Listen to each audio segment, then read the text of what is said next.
You're the only person I know with 2 right feet. 2 right feet, really? Well, most people have 2 left feet. Yeah. How are you? Good. How you been? I don't even remember when I first became a Mets fan. My father was a Yankee fan, and I remember he took me to Yankee games when I was little, maybe 6, and I just didn't buy it. And there was a new team and a lot of energy at Shea Stadium, and all my friends were picking up on it, and I kind of just fell into it. For as long as he can remember, Gary Cohen has had the New York Mets in his life, and for the last 25 years, he's made it his living. But early on, broadcasting wasn't exactly the job he envisioned. My first ambition was to be an athlete, of course, right? I was going to be the shortstop for the Mets, and I think I held on to that belief a lot longer than I should have. I had no talent and no skills, so there was no way that was going to happen. I got an AM radio in my room when I was 9 years old. And there's so many teams in New York, so many broadcasts to listen to. I got to hear everybody, whether it was Bob Murphy and Ralph Kiner, Lindsey Nelson doing the Mets. And it fascinated me. There's the whole idea of bringing games to people who couldn't see them, because I was a radio guy long before I was a TV guy. After graduating high school, Cohen headed to Columbia University to study political science, but spent most of his time at the school's radio station. Then in 1989, 8 years after graduating, Cohen was offered a chance of a lifetime, a job as play-by-play man for Mets baseball on WFAN, working alongside one of his boyhood idols. High fly ball hit deep right field. Yeah, there it goes. Oh, my goodness. Where did that land? I grew up listening to Bob Murphy from the time I was 6 years old, and I got to work with him for 15 years on the radio. And there were many, many times that I sat in the booth and just thought to myself, this is unbelievable. I am sitting next to and working with Bob Murphy, who I used to listen to under the covers when I was 7 years old. There's no way this can really be happening. And a long drive, deep right field, headed to the Pepsi porch. It's out of here! The Mets win the ball game!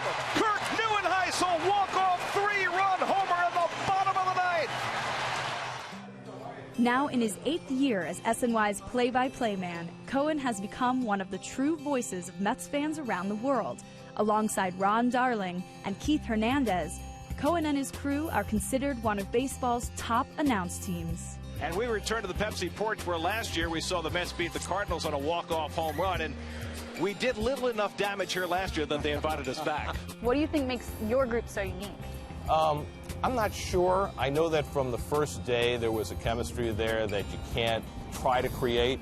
I want to know where these Klondike bars were on Saturday. Oh, that's right. We needed it that day, right? We did. Right about the 18th inning. It helps that Keith and Ron were teammates and knew each other and have great respect for each other. It's really a no-ego environment, and that's really unusual in television. I think there are a lot of people who broadcast for a living who want to be the centerpiece, and I think the good thing about our broadcast is that nobody needs to be the centerpiece. You've got to adjust as far as your new strike zone, not up and down, obviously, but side by side. The play-by-play guy is the maestro of the broadcast, and I've always said that Gary is the backbone of the broadcast. Garrett, the only way you're going to do it is to get in that box and get results and hit. He draws on Ronnie and I and our expertise. We've been checking Keith's scorecard all night. Gary knows when to go back to the flow of the game, and he's also very knowledgeable about the Mets. As a team, how do you possibly recover from all that? Well, you saw the faces there, a state of shock. Working with Gary, I learn something every single day, whether it's about the broadcasting business, whether it's about old Mets trivia. April 1st is famous in Mets history for being the birthday of one significant redhead named Rusty Stump. Learning something from Gary every day has just been a joy. And Djibouti hits it right off the Pepsi porch. Right, a couple, 10 more feet, it was right in our lap. I was ready. Wow. Whatever you bring up in the open, topic-wise, I mean, the player moves, you touch on, and then, hey, we're going to have a lot more on it during the game. A lot of different topics to cover tonight. I think the overwhelming trait that Gary brings to the broadcast is his incredible work ethic. His preparation is unprecedented. This will be the third guy in the last few years who will come to the big leagues and have no position. You had Murphy, you had Duda, And now Flores. Three guys, they don't have a position. It really helps our broadcast go to a depth that allows us to be extremely successful and extremely interesting to viewers. The respect that we all have for each other and for what we do, we all want to have the best broadcast possible, so we challenge each other. We're not afraid to challenge each other. We're not afraid to make each other better, but we certainly aren't afraid to bust each other's chops no end. And I think that bleeds over on the air sometimes, which I think is kind of cool. While his working family is quick to give praise to Cohen, the Mets play-by-play man is the first to admit that it's a total team effort. I have the best possible TV situation you can have. I have two brilliant partners, both of whom were great players in their own right. We have the world's greatest director in Bill Webb. He's only won, I think it's 39 Emmys.